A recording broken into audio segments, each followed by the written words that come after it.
Okay, good morning everybody and welcome to CICMQ 11s. My name is Chris Sanders, Head of Accreditation. We have a mixed bag of people on the line, which is great. And we also, I'm very, very pleased to welcome Tim Lodge, who is going to be our guest speaker for today.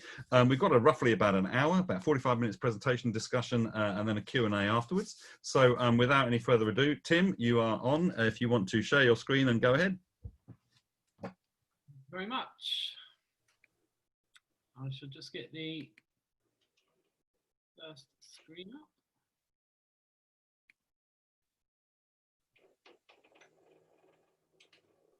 So good morning everyone. Before I start and introduce myself, if you could all put yourselves on mute for the time being and then go into what they call on here speaker view, which is where you have a very small box in the right hand corner of your screen. The reason being is that I'm going to talk you through a presentation which is mainly of lots of pretty pictures, so I'd like you to see the pictures rather than my big head talking. So yeah, as Chris mentioned, we're going to be going through a presentation.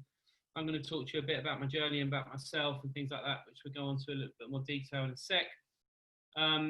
If there's anything that you want to ask, this is the beauty of doing these via Zoom. If there's anything that you want to ask while I'm talking, then on the right hand side you'll see a chat section. If you just drop some questions into there, and then that saves this sort of huge silence that tends to happen when you finish talking, and then you start to ask everybody questions. So as things come up and you're interested in certain things that I talk about, then please feel free to add comments to the right hand column. So yeah, thank you very much, Chris. I'm really pleased and excited to be talking to everybody today. I used to work in credit management before I became a high performance Paralympic athlete, and what I'm going to talk to you about today is that journey really from start to finish to become a Paralympic athlete. You think really that I have some form of disability, which I do. So the presentation is going to go from my entire journey, really, from birth all the way through to now. So it's an incredible story. It's a story that I'm incredibly proud of, and there's been lots of learning lessons along the way that I'm going to talk you through today. So the title of the presentation is My Story of a Determination and a Will to Make Myself Succeed. And really, as part of this, I've seen it and I believe it as my complete journey to dealing with my mental and physical performance. So being part of sport has enabled me to learn a lot of things about myself. So there's some headings really and a format to the presentation that I'll just run through with you now. So we start off at childhood, we then move into my work life. I had a phone call. This journey to be a Paralympic athlete had to start somewhere, and it was an incredible phone call that I received in 2013. So we talk about that. My life as a GB athlete as part of the Great Britain team. Then we move into more specific areas of physical and mental growth and well-being. So we talk about dealing with uncertainty. We talk about some key mentors that I've had through my journey of becoming a high-performing athlete. An incredible trip that we'll talk about that I had in Sri Lanka, and then on to really what the whole journey has brought me back to myself, and that's really where we end up as at the end of the presentation. So we start in 1972. That wasn't the year that wasn't me as born. As you can see, I've been a rather large baby, but that was a couple of years into my life. I was born with a disability called gross talipes, which basically meant it's very similar to club feet. So you would have heard of people that were born where their feet were slightly inward. When I was born, my feet were completely backwards and straight down, and I was operated on straight from birth. You can see me there in that fantastic old pram with my legs all strapped up. At that age, I used to have to wear these huge calipers in bed and be bolted together because there was a hope initially that my feet and my bones would grow out. And unfortunately, that never happened. I spent the majority of my childhood and summer holidays not all in Yogi Bear tracksuit bottoms or pajamas, but with huge, as you can see there, very old-fashioned, very heavy plaster casts, lots of surgery. I think up until the age of this image here, where I was about 12 at that age, I'd probably had about 28 operations, I guess, at that point. From the age of 11 to 13, they completely restructured both of my legs. Up until this point, I was walking on my toes, and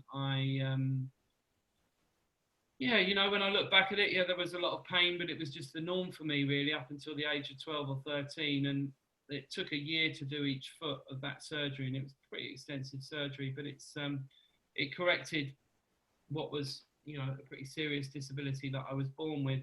And then age 14, I had some incredibly sad news. My father passed away a couple of days before my 14th birthday, and I then joined a brand new school in that very same wheelchair with that very same big plaster on in the right-hand picture there. And the next 4 years for me were pretty difficult in terms of school life. I'd moved into a school where I didn't know any children. On my first day there, I always remember being wheeled into the assembly facing the entire school in a wheelchair with a plaster covered in blood. And the next 4 years for me with the loss of my father, I guess, were pretty dark times, and I really, you know, spent a lot of time being bullied and things like that at school. But I always sort of did sport. I always sort of carried on to try and do sport. I used to enjoy basketball, and I was a good goalie in goal for football and stuff. But it wasn't really until I always felt pretty lost as a child in my teenage years, and it wasn't until I started to sit in a canoe that I really felt the same as everybody else. As you can see, well, you probably won't recognise me, but I'm the one in the front of the boat there with the red paddles. And this image really demonstrates to me the one thing that I felt comfortable with once I sat in a canoe, which was the fact that my feet were in the boat and I was the same as every other kid all of a sudden. If I played football or I ran or cricket or anything else, I always ran a bit funny as a kid, and I was always incredibly conscious of that, especially in my teenage years. And once I started to sit in a canoe, I thought, this is great because I feel exactly the same as everyone else. So I continued to canoe up until about the age of 17 or 18, and then I joined a sixth form college and started to enjoy the Friday nights out and the parties at the weekend, and really the canoeing became a bit of a distant memory. Once I got to college, in terms of the sort of the bullying and all the stuff that you deal with when you're in that environment, when you're a younger child, that sort of tended to stop a bit, and it became a much more relaxed environment. And I sort of found a niche, if you like. I was very good at socialising and very good at the party scene and all the rest of it. And I sort of came alive really at that point. And a lot of my anxieties and things that I had as a kid started to diminish somewhat. And I went up to London, started working for Jardines and insurance brokers in credit insurance.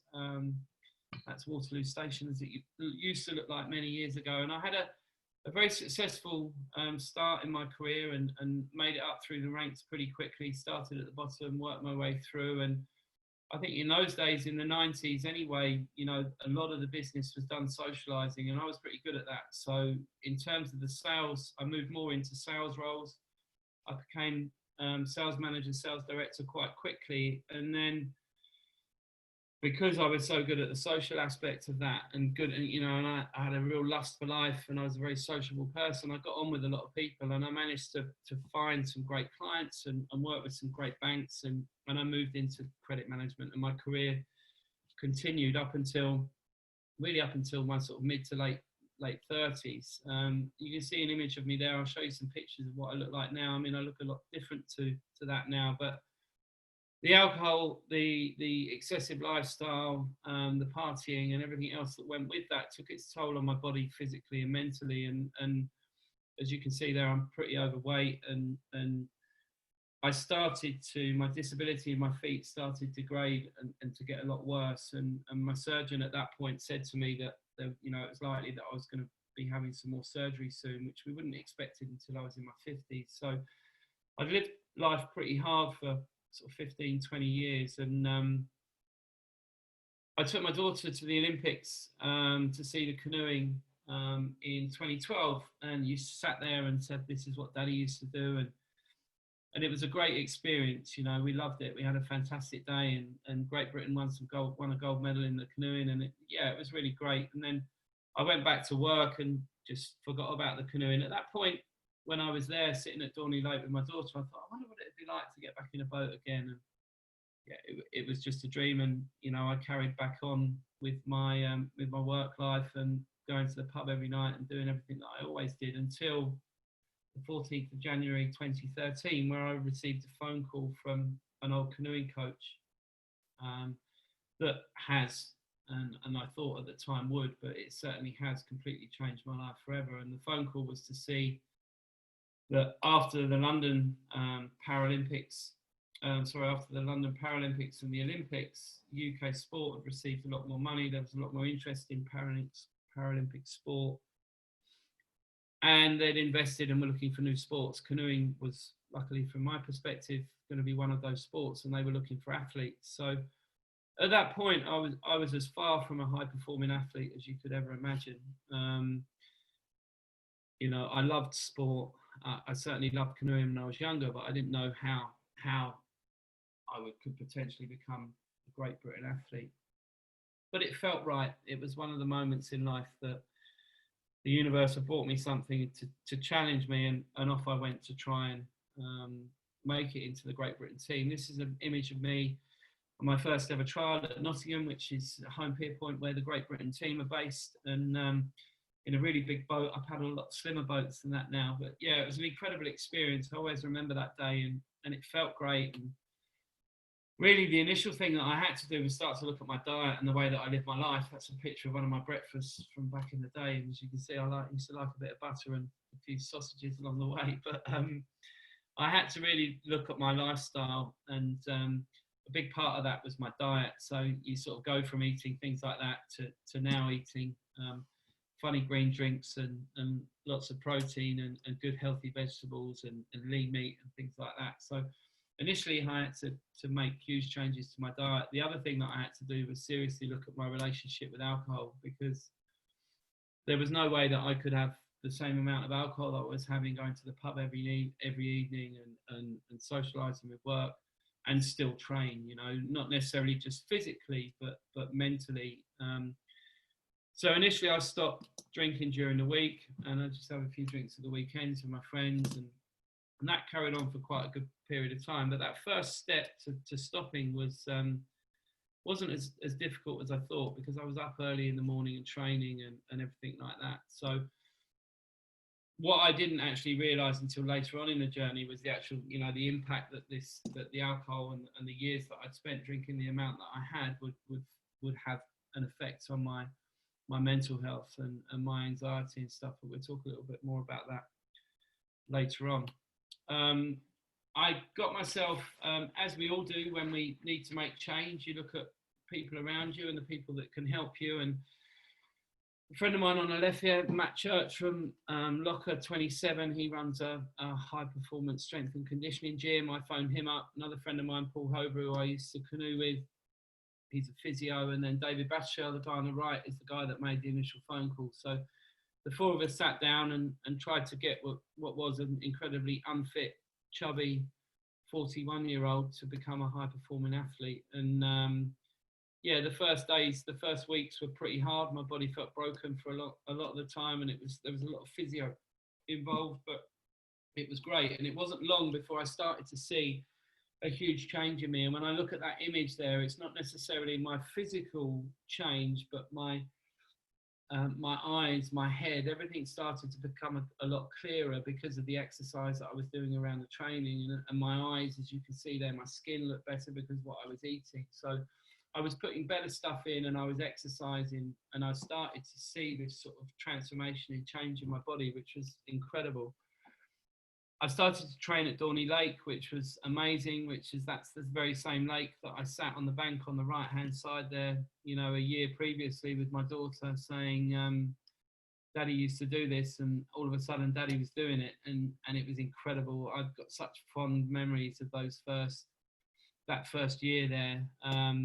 training on the same lake as the guy that had just won the gold medal there and all this. It was just quite unbelievable. I remember vividly a day when, as you do in all sporting activities, you know, you all get in the shower after training, and I'm standing there with nothing on with gold and silver medalists that I was watching on the lake 2 months, you know, a year or so before, and I just thought, how the hell have I ended up here, you know? But it was incredible, and I look very fondly on those moments. It was a very, very exciting time for me. Quite incredible, really, to think that I was living that. So I continued to train for a period of about 2 years, and I finally got my first call up for Great Britain, and I went to the World Cup in Duisburg in 2015, and raced in the 200-meter event, which is my event. So the event takes about 40 seconds. It's the equivalent to, athletically, to a 400-meter running race. So very fast and furious, and hang on for dear life at the end, really. I managed to get a bronze medal in my first international regatta, which was incredible. Very proud. My girlfriend, my sister, my mum were all in the audience, and yeah, it was a really wonderful occasion. And I then, after that, went on to the World Championships in Milan. And the World Championships was a bigger event than the World Cup. And there's 46 athletes from all over the world in my class. I managed to make the final, which was the top 9, and I came 8th in the final after a very bad start. So I was disappointed at this point, because mentally I wasn't in a good place in the start there. And we'll talk a little bit about this later in terms of the focus that I've learned and that I've needed to learn to be able to perform. But I didn't do as well as I thought I could have done at that point. I was also still working at that point. It was at that point really that I decided to actually sort of stop working completely. So my sort of career over the 3 years up until this point had changed. So I was working for Charles actually at Morton Smith initially, and Charles and I sat down and had a chat, and we had a great chat about it. And he said, you know, go on and follow your dream. And off I left from there. And then I worked for a company called Bramilia, which is a software business that does accounts payable software automation. And they allowed me to work from home a bit. But I still felt that I needed to focus solely on this. My performances in this season internationally enabled Great Britain to then say, okay, we're going to fund you through the National Lottery, and we'd like you to move to Nottingham if you can to live with the team. So I went off up to Nottingham, left my family, my friends, and my girlfriend, and rented a flat up there, and basically lived up there for 2 years, 2 years solidly, training.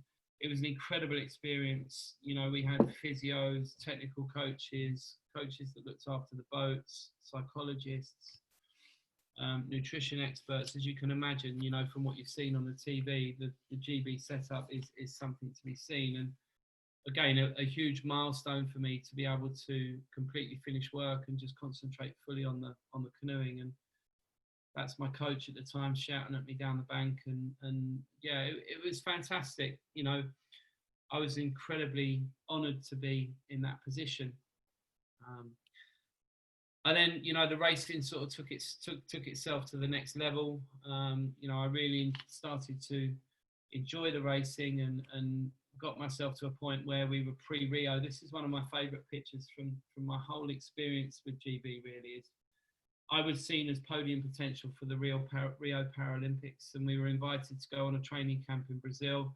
And that's the Olympic and the Olympic men and the Paralympic men and women's team that were looking to head to Rio to the Paralympics. And we were out there for about 3 weeks. It was fantastic.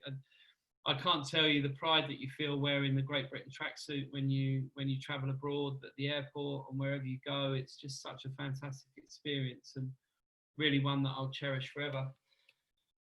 I'd focused on Rio so much up until this point, and we'll talk a little bit about this later, but I'd put too much onus on myself on Rio. You know, everywhere I went, everybody was saying, oh, how's the canoeing going, Lodgy? Or everybody actually says rowing, which is another funny thing. But how's the canoeing going? And I'd always say, yeah, it's great. Have you been selected for Rio? Everywhere I went, it was Rio, Rio, Rio, Rio. And that's a picture of me under Christ the Redeemer. And we had a great trip. I came back, and then we raced for selection in the June of that year. I still at this point didn't completely believe in my ability as an athlete to perform to my absolute best, and I still had lots of things going on in my mind that didn't enable me to be my best. And really, if I'm perfectly honest with you at this stage, you know, looking back, I didn't make selection. I didn't get selected for Rio. It was very close. I raced to the best of my ability at that time, but there was still a lot of work to do.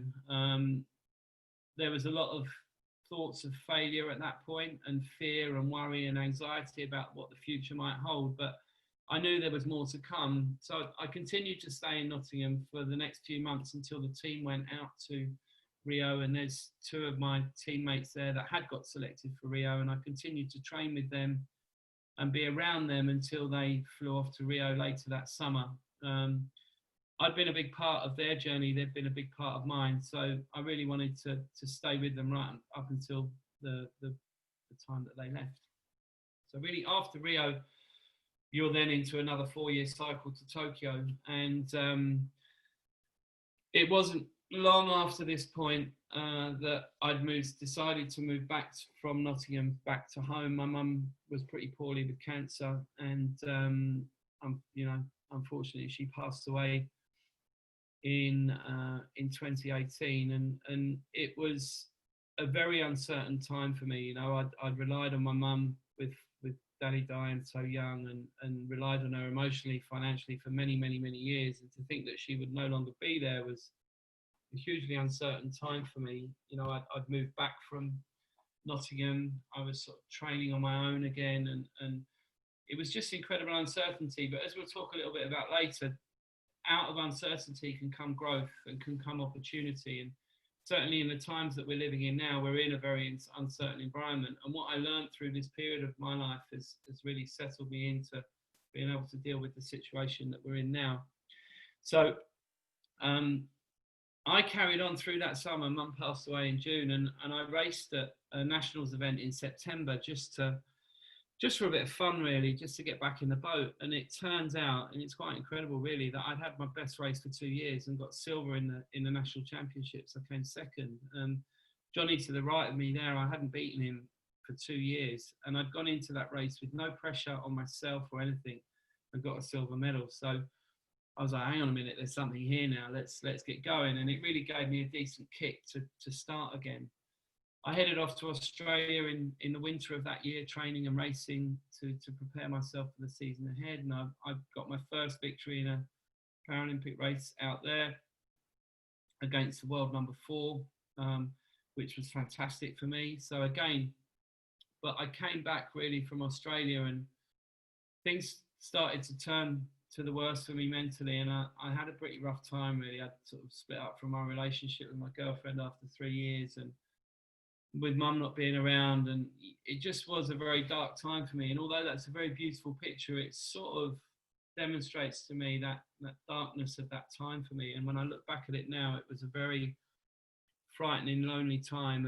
And it wasn't really until I went to this dinner where I was speaking, and I met a guy called Povey, who you may have seen or heard of from the Education Manchester TV programme.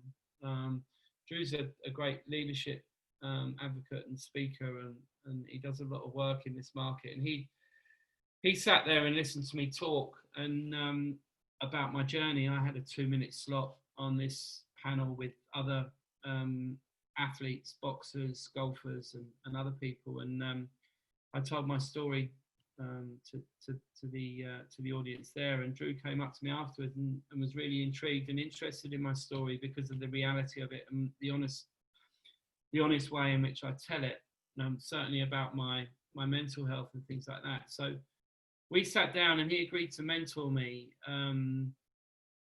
really sort of personally. You know, he saw within the first 5 minutes of talking to me after that dinner when we went out for lunch that I was very critical of myself, and he got me to read a book about what psychologists call your explanatory style. So the way that you explain the world and your thoughts and feelings to yourself. And I've always been very critical of myself, striving for this external outcome, this gold medal, this next deal, or whatever it was. There was always something. I was never in the moment. And then when you focus so much on these external things, there's no guarantee that any of these are going to happen. And 9 times out of 10, a lot of the things that you either hope for, wish for, or worry about don't happen the way that you thought they would. So for me, at that point, I would then be very critical of myself and think that I've done something wrong because the outcome's not what I thought it would be. And Drew started to work with me on that. The other thing that Drew was influential in with me was sort of creating people around you that have similar values. And he said something to me that stuck with me ever since, which is you know, your life walks at the pace of the people the 5 people that are closest to you. And I started to create a group of individuals around me that I knew that would be able to help me. And the next Drew was one of those, and still is to this day. The other one is a guy called Ivan Lawler. Ivan Lawler is a very successful canoeist. In his day, he was 8 times world champion, very straight and honest man, speaks his mind. And I approached Ivan to see if he'd coach me. He agreed to coach me, thought it was an exciting opportunity. And we went off to Dorney Lake one day to do a time trial. So he just wanted to see me in action. He'd seen me race in different races, but he hadn't actually done any work with me specifically. So at this point, I was just coming out of this very dark time. So, you know, I'd had very dark thoughts about the value of my life and everything. You know, I was in a very uncertain place and I was very anxious. And off I went to Dorney trying to do my best. And bless him, when I look back, it was a big call for him to say this, because I told Ivan how unstable I was at that point and how anxious I was. And he pulled me over to the jetty at that point and he said, I can see that you enjoy what you do. And he said, I've followed you for a number of years now. And he said, but the thing is, Tim, is he said, you don't believe it. He said, I can tell you now, you don't believe. Just from watching me for 40 seconds go from one boy to the next, he could see and was very honest with me that he said, you don't believe in yourself at all. He said, you don't believe that you can move the boat. I can see it in your technique. I can see it in your posture, in your flow, and all these different things. So I knew that was the reason that I met him. So as with anything, any difficult situation, that I always see that it's been brought to me to learn something. So I then wanted to learn how I could then continue to believe in myself. And Ivan helped me do that. And within a period of 3 months, so this was last year, 2019, the last international season before you head into a Paralympic year. So it's an important year. You want to get selected for the team so that it makes it more of an easier step for the year of the Paralympics. And we got my time down by 3 seconds within 6 weeks of working together. Each week he'd say, right, today we're going to do this time. You'd believe that. And each week we did it. And I did, at the end of that 6 weeks, the best time I'd ever done in the whole 6 years that I'd been doing this. So it was, some good stuff was starting to come. I then raced for selection for the internationals that season, and I delivered the best race I'd done for a long time. I didn't get selected. It was the closest I'd ever been since I got selected back in 2015, but we delivered a great performance for the first time ever, really, and we were comfortable with the outcome. As with anything like this, certainly with sport, with it being a sport that's completely individual and on my own, I can only do what I do. The uncertainties are around me in terms of the other athletes and what they're doing, and I've always put too much onus on that and not concentrated on myself. But this was the first race where I started to think like that. But I had some time on my hands after the spring of that year being very difficult for me mentally and personally. I wanted to do some work on myself and go away and have a break. So I got on the internet. I finished that race on a Sunday. I got on the internet and found a meditation and yoga retreat in Sri Lanka. And I was off on the following Friday on a plane to Sri Lanka. I'd left my phone at home. I just got a camera, a Lonely Planet, and a journal, the way that we used to do it when I travelled when I was in my early 20s. And off I went for want of a better word, and not getting too hippie and woo-woo about it, to go and find myself and to do some inner work, as they say, and to understand more about meditation and yoga and all of this. It was incredible. This was one of my yoga teachers, and within a week, when I turned up there, I said to the teachers, I can't do this, I can't do that. Based on the fact that my ankles don't move, I can't balance, I'm going to have to do a lot of this seated.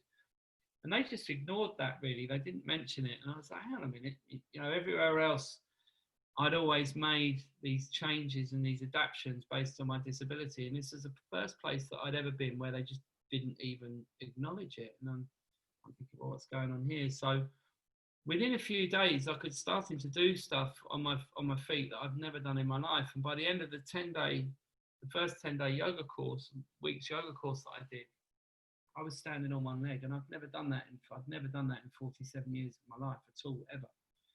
So I thought there's got to be something in this, you know, the way that you can channel your mind and your breath to perform certain movements, to bring you into the present moment, to change the language in my mind. So rather than me saying I can't balance, to actually believe that I can, and the power of that.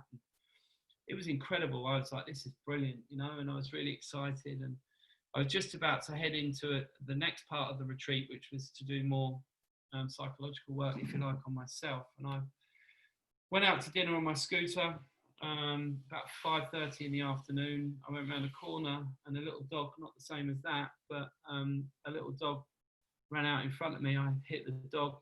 You'll be pleased to know, as the majority of people have said, was the dog all right? Yeah, the dog was fine. The dog ran off.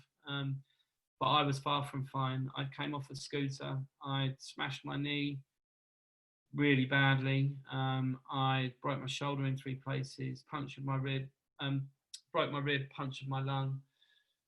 And I spent 10 days in hospital in Sri Lanka. My lung had completely collapsed. I didn't have a phone with me. I only had a pay-as-you-go phone. And even lying on that not very comfortable bed, you know, a couple of days into being there, I sat and thought, something has definitely happened here for a reason. You know, there's got to be something happening here. I couldn't believe it. You know, I'd had the best race that I'd had in years. I was starting to do this yoga, and everything was on the turn a bit really. And now I'd been put completely on my ass, for want of a better word. You know, I couldn't move. The first 5 days there, I was in a nappy.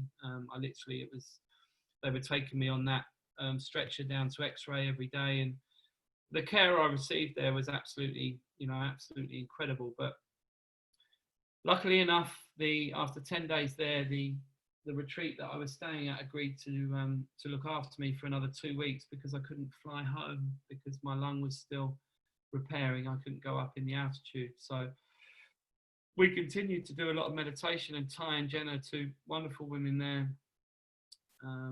proceeded to do a lot of training on and around my meditation and Reiki, and it was fantastic. I was then flown home by AXA, who were a fantastic insurance company. If you ever want any travel insurance, I'm living proof that they looked after me incredibly well. And I got home and then went up to A&E just to get checked out. My knee, I was starting to be able to walk on my leg. My shoulder still felt very sore, but my lung was okay.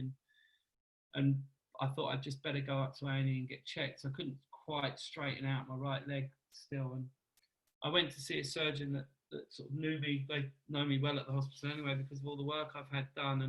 And he basically said they needed to MRI my knee. They were happy with my shoulder and my chest and all the rest of it, but they needed to MRI my knee. And after the MRI, it turned out that I'd slapped my patellar tendon, and my cruciate ligament had gone as well. So that was a massive blow for me, because my knees have always been sort of okay. I've had the odd bit of surgery, but really, I always thought that they might go wrong later on in my life. And I don't know if any of you have had any surgery or any problems with your knees. They're funny old things, and to operate them on, it's pretty painful, you know. And the rehab for knee surgery is difficult, because it's a joint that you're always moving. But anyway, soon, you know, I was straight in hospital, and they got me in within a matter of days, performed the surgery. The surgery was a success.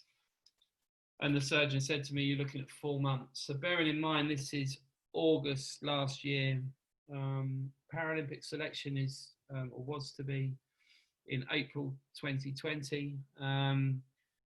So I was looking at not being back in a boat or training until January.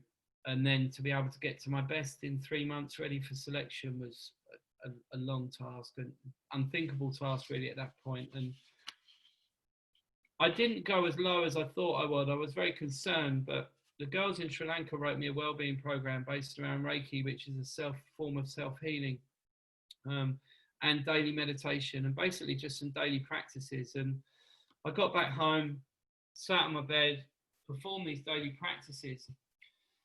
I was off all major pain relief within about 10 days. This was my 54th anaesthetic, so I've had a lot of surgery in my life, and it always knocked me mentally and physically as well, surgery. And the Reiki, I've got no doubt, the Reiki and the meditation and my daily practices, I did some journaling and things like this, but it changed my state of mind. And for me to be off major pain relief after the surgery that I'd had in such a short space of time was something pretty incredible and something that I'd not experienced before. So it was almost as if the accident, I went to Sri Lanka to learn this stuff. The accident put me on my ass, for want of a better word. And now I'm forced to rest and really learn it, because I couldn't go anywhere. I couldn't do anything. But then also to learn it and for it to benefit something that I've suffered with all my life was quite incredible. And that really changed my mindset. And I was back training in about 10 weeks.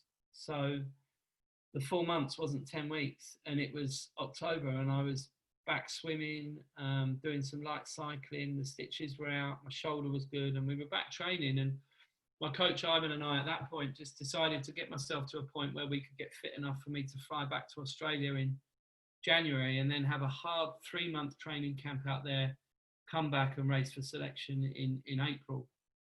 I couldn't believe it. It was absolutely incredible. And I was very, very lucky to have found the girls in Sri Lanka and to be able to learn this stuff. And believe me, it does work. The power of your mind is incredible, especially when your body's healing. So I create myself a nice little space at home, which I've got, and I can still practice daily, and it's completely changed my life. It's fantastic. And then really at that point, it's not a very nice picture for everybody, but it's I'd put a fair bit of weight on in this period while I was lying down. All the middle-aged men on the call will be pleased to know that it's genetically proven that it's difficult for us to lose weight, but more importantly, it's very, very quick and easy for us to put on weight. So I'd put on a lot of weight. I started working with a new nutrition guy as soon as I could start training again, and within 10 weeks, I was in the best shape I'd been in for many, many years, and ready to head out to Australia. So on the way to Australia, I went back to Sri Lanka and saw the ladies that had so wonderfully looked after me in the hospital, and it was great to see them, and they were pleased. And I went back to the retreat and did some more stuff, and then headed on to Australia to train with the New South Wales Institute sport team, which were incredible.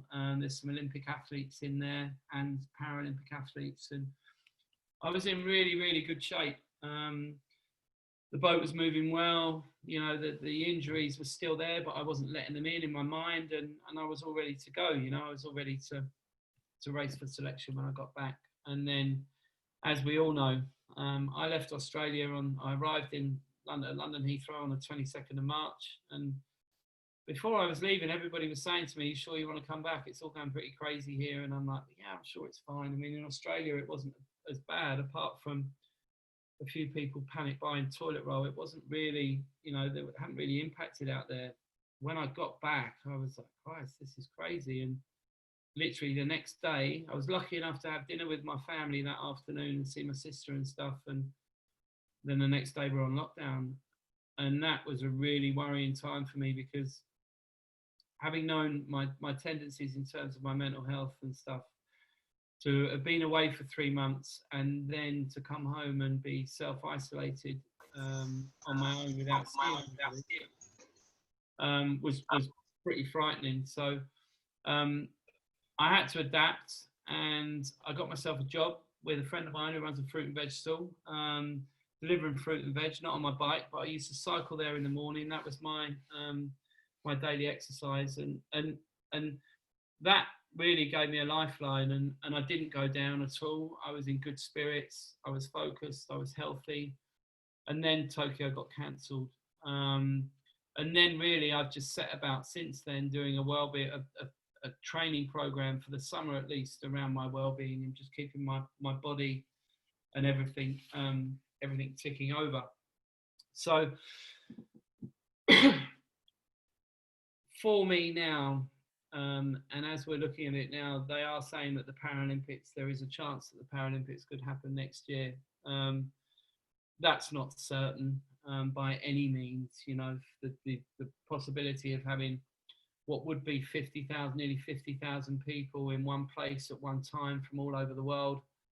You know, the staff, the press, the athletes, everybody to run the village and all the rest of it, you know, at the moment is something that you would have any difficulty in guaranteeing. So at the moment, in terms of my training, I'm back to training on a regular basis, and we are training in the present, in the daily, you know, each day, and just enjoying the training, because it's very difficult to train to your maximum capacity without any specific goal, and the goal's such a movable feast anyway, that it's very it's very hard to do.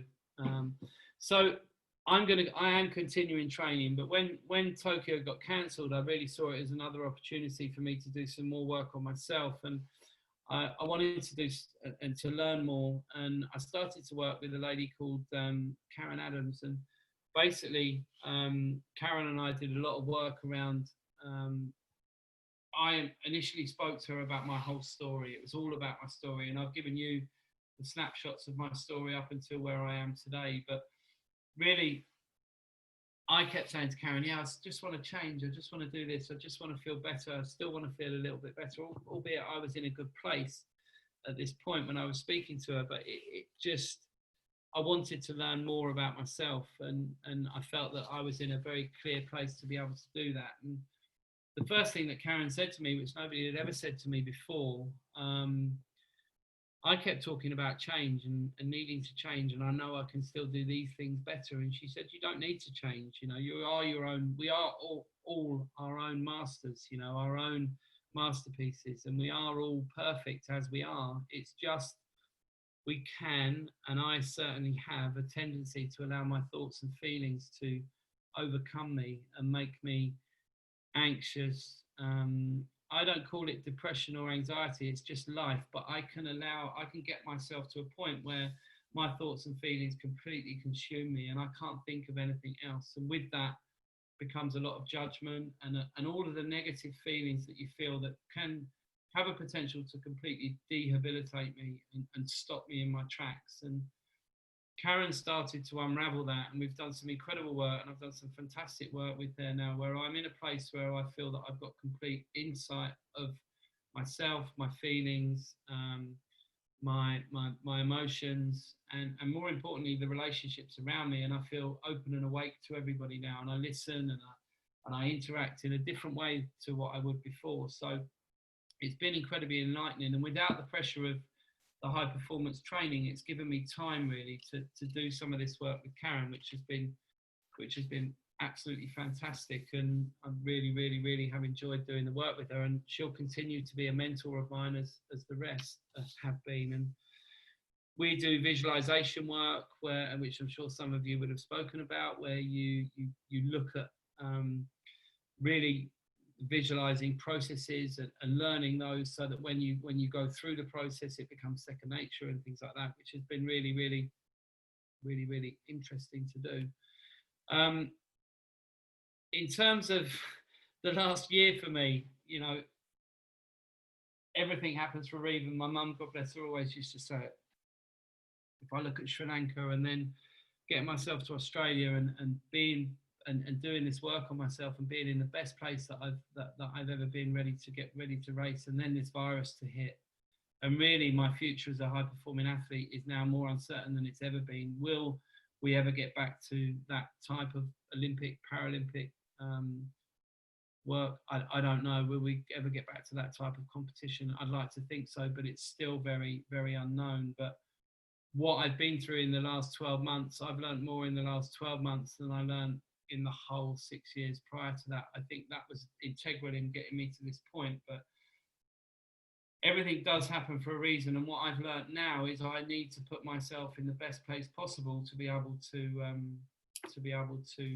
deliver each day. And that's not just as an athlete, that's in the work that I do, talking and speaking and doing workshops. That's as a father to my daughter, brother to my sister, friend to my friends, and as an athlete, really. And once I've started to understand that, and that you have complete engagement in everything that you do, then you become open to the things that come to you, and you then, when the things do come to you, you then do them to your best ability. Whereas before, I'd always be focusing on this external outcome that I've created for myself.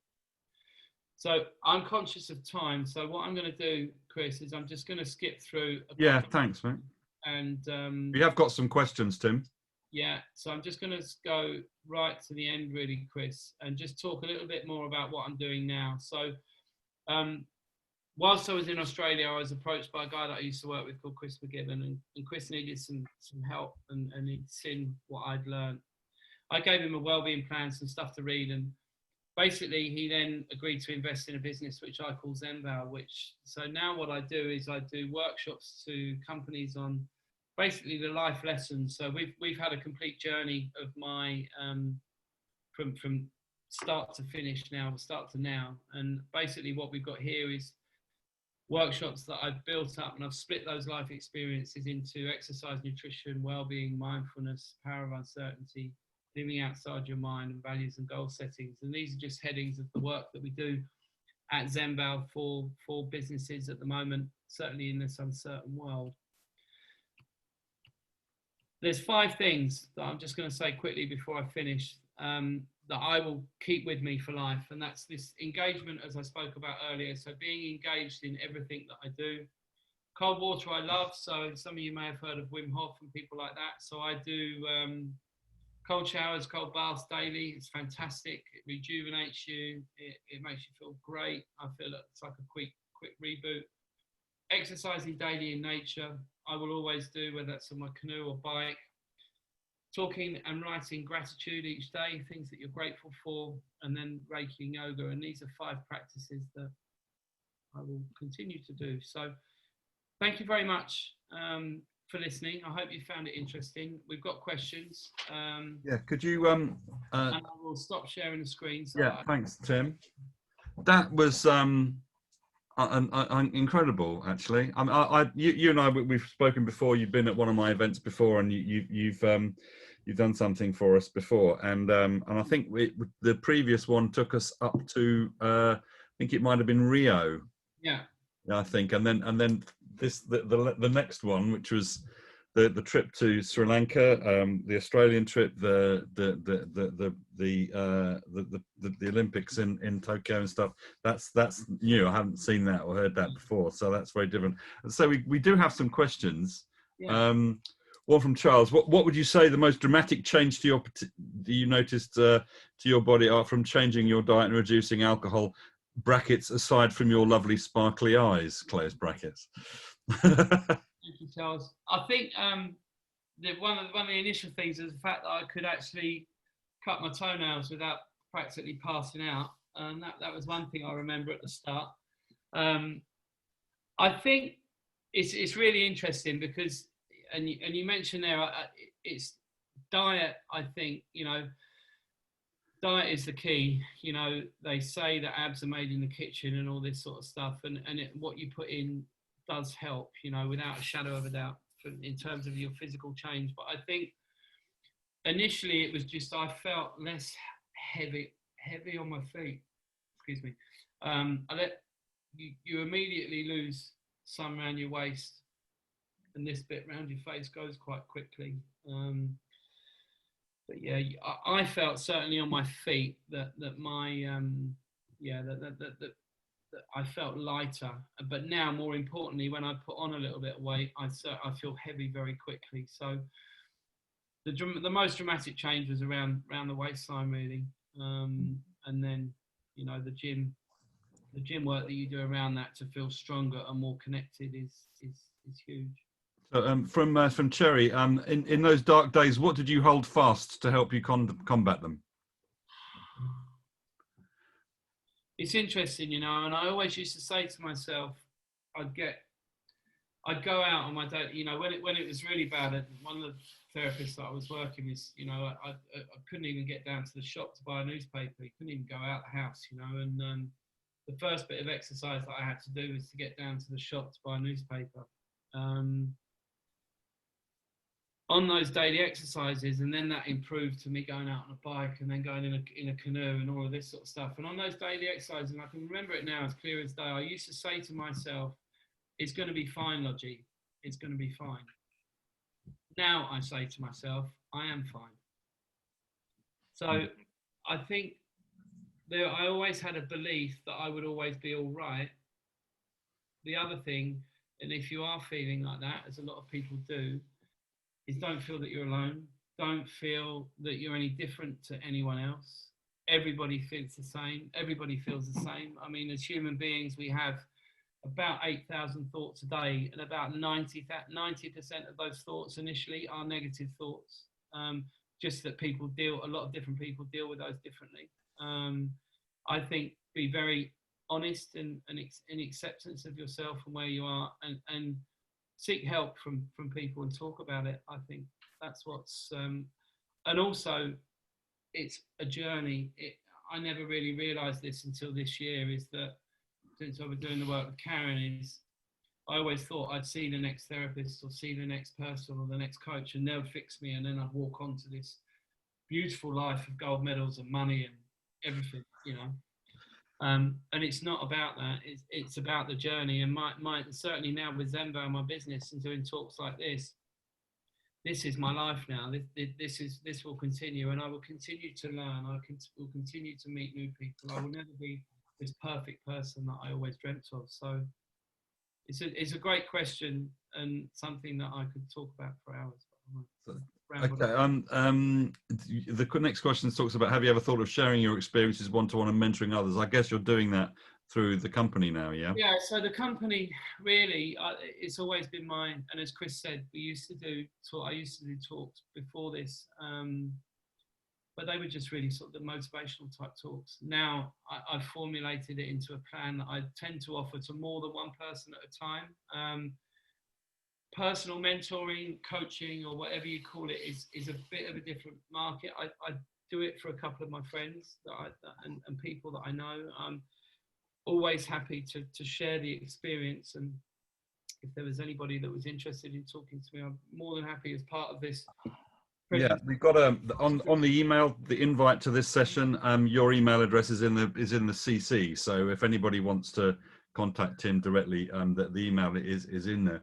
And then it says, amazing story. Are there any books you recommend? First question. This is from Sharon. And also, if that phone call hadn't happened, do you think you would have found canoeing at some other point? That's a great question. Books, yes. And what I'll do is I'll follow up with an email on some of the literature that I've read. Brilliant. If you would, that'd be great. Thanks, Tim. Yeah, send it to me and I'll ping it round to everybody. Yeah, and I'll just do you a little paragraph on what I've gained from each of those books. There's some incredible stuff out there, and also within that, because initially I wasn't a very good reader, purely based on the fact that my mind was always elsewhere. So I'd read and then I'd have to read the page again constantly. So I've also got some really good YouTube talks and podcasts and things like that. I'll just do you a little fact sheet. Yeah, that'd be brilliant. If you could, Tim, that'd be terrific. And just to let everybody know, we've got Drew. We're hoping to get Drew on in a few weeks' time, sometime in November is the plan. Yeah. So to talk about his story, which is all about adversity and stuff, isn't it? Yeah, that's right. So part of the Zenvo, part of my business is I've been lucky enough to work with some incredible people on myself, and they've all become part of what I call the community within the business. So we do talks together. So the girls from Sri Lanka, we do a great one on mindfulness practices. I've got a nutrition guy that comes on and does an exercise and nutrition one. Drew, we do one called The Power of Uncertainty. So that's purely around the world as it is now with COVID, working from home and all that. Yeah, that's the one. I think we've spoken about that. We're going to get Drew on to do something on that one, I think. And then, so I've got a depth of people that I use. So, I mean, your second question's really interesting, because I don't think there's a hope in hell that I'd have ever found canoeing, if I'm honest. I think my disability would have got to a point that I would have had to have done some exercise and got fitter, because the next stage for me would have been to completely fuse my feet, which isn't a very nice operation, and something that I would have only probably likely to have now when I'm in my 60s, 70s. But